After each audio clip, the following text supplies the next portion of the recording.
સુરત શહેરમાં કોંગ્રેસ દ્વારા વરાછાના મિની બજાર ખાતે વિરોધ પ્રદર્શન યોજવામાં આવ્યું હતું।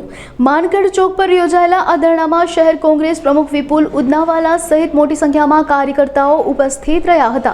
કોંગ્રેસના કાર્યકર્તાઓએ રાહુલ ગાંધીએ કરેલા વોટ ચોરીના પર્દાફાશને લઈને ભાજપ સરકાર સામે વિરોધ નોંધાવ્યો હતો।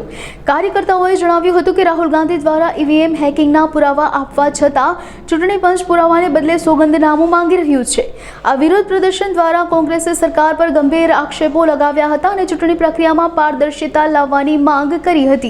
श्री सुरेशभाई सुहागिया, सभ्य नगर प्राथमिक शिक्षण समिति माजी। आज रोज सूरत शहर जिला कांग्रेस समिति द्वारा मिनी बजार मानगढ़ चौक सरदार प्रतिमा खाते धरना प्रदर्शन कार्यक्रम आयोजन करवामां आवेल छे। कारण के आ देशनी अंदर अत्यारे लोकशाही खतरामां छे।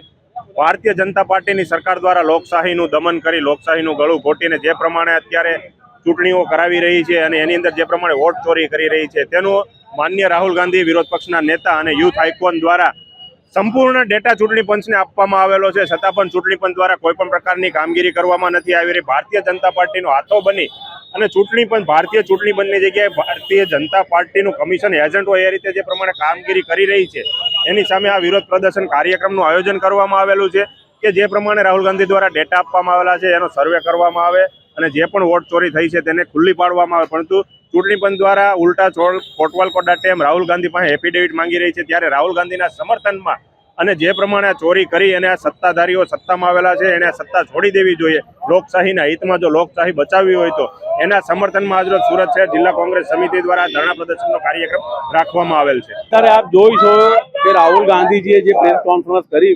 10 દિવસ અગાઉ અને જે સમગ્ર દેશ અને સમગ્ર દુનિયાને બતાવ્યું કે આ ભારતીય જનતા પાર્ટીની સરકાર વડાપ્રધાન શ્રી નરેન્દ્ર મોદી કેવી રીતે વોટ ચોરી કરીને વડાપ્રધાન બન્યા છે, એમની સરકાર ચલાવી રહ્યા છે।